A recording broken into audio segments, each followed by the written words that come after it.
Hi friends, എല്ലാവർക്കും സ്മിതാസ് cooking വേൾഡിലേക്ക് സ്വാഗതം. കുറേ ദിവസമായിട്ട് വീഡിയോ ഒന്നും എടുക്കാൻ പറ്റാറില്ല കേട്ടോ. ഇപ്പോൾ വീടിൻ്റെ പാല് കാച്ചലൊക്കെ ആയിരുന്നതുകൊണ്ടായിരുന്നു എനിക്ക് പറ്റാഞ്ഞത്. അപ്പം നമുക്ക് എളുപ്പത്തിൽ ചെയ്യാൻ പറ്റുന്ന പരിപ്പ് കറിയാണ് ഉണ്ടാക്കുന്നത്. അരക്കപ്പ് പരിപ്പാണ് എടുത്തിട്ട്, തുവരപ്പരിപ്പാണ് കേട്ടോ എടുത്തിട്ടുള്ളത്. കഴുകി വൃത്തിയാക്കിയ ശേഷം ഞാൻ കുക്കറിലേക്ക് ഇട്ട് കൊടുത്തിട്ടുണ്ട്. ഒരു 1/4 ടീസ്പൂൺ മഞ്ഞൾപ്പൊടി ചേർത്ത് കൊടുക്കാം. ആവശ്യത്തിനുള്ള ഉപ്പ്, അരക്കപ്പ് വെള്ളം കൂടി ചേർക്കാം. ഇളക്കി കൊടുത്തതിന് ശേഷം കുക്കർ അടച്ചു കൊടുക്കാം. മീഡിയം ഫ്ലെയിമിൽ ഒരു 2 വിസിൽ വന്നാൽ മതി കേട്ടോ. കറക്റ്റായിട്ട് തന്നെ വെന്ത് കിട്ടും. പരിപ്പ് വെന്ത് വരുമ്പോഴേക്ക് നമുക്കിതിലേക്ക് ഒരു അരപ്പ് തയ്യാറാക്കാം. 1/4 കപ്പ് നാളികേരം മിക്സിയുടെ ജാറിലേക്ക് ഇട്ട് കൊടുത്തിട്ടുണ്ട്.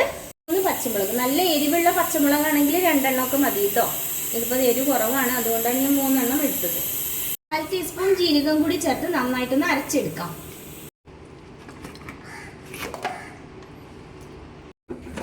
തുറന്നു നോക്കാം. പരിപ്പെല്ലാം നല്ല പാകത്തിൽ വെന്തടി. ഇപ്പം നന്നായിട്ട് വെന്തുടയണം കേട്ടോ. അപ്പം ഞാനൊന്ന് ഇളക്കി എടുത്തിട്ടുണ്ട്. ഇതിലേക്ക് നമ്മൾ അരച്ച് വെച്ചിരിക്കുന്ന നാളികേരം ചേർക്കാം.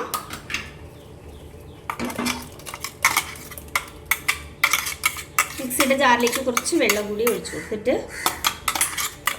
അതുകൂടി ഒന്ന് മിക്സ് ചെയ്തിട്ട് ഇതിലേക്ക് ഒഴിച്ചു കൊടുക്കാം.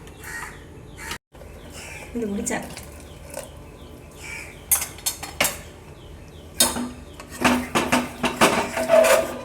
നന്നായിട്ടൊന്ന് ഇളക്കി കൊടുക്കാം. ഇനി ഒന്ന് ചൂടായി വന്നാൽ മാത്രം മതി കേട്ടോ. ഇട്ട് തിളപ്പിക്കേണ്ട ആവശ്യമൊന്നുമില്ല, ഒന്ന് ചൂടായി വന്നാൽ മതി.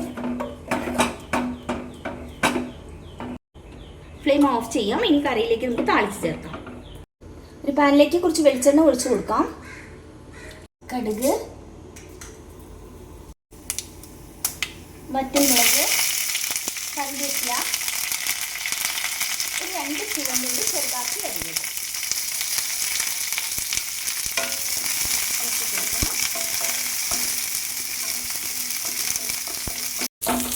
ചാനൽ ആദ്യമായിട്ടാണ് കാണുമെങ്കിൽ സബ്സ്ക്രൈബ് ചെയ്യാൻ മറക്കട്ടെ. ഉള്ളിയുടെ കളറെല്ലാം മാറി നല്ല പാകത്തിനായിട്ടുണ്ട്. ഫ്ലെയിം ഓഫ് ചെയ്യാം. എന്നിട്ട് കറിയിലേക്ക് ചേർത്ത് കൊടുക്കാം.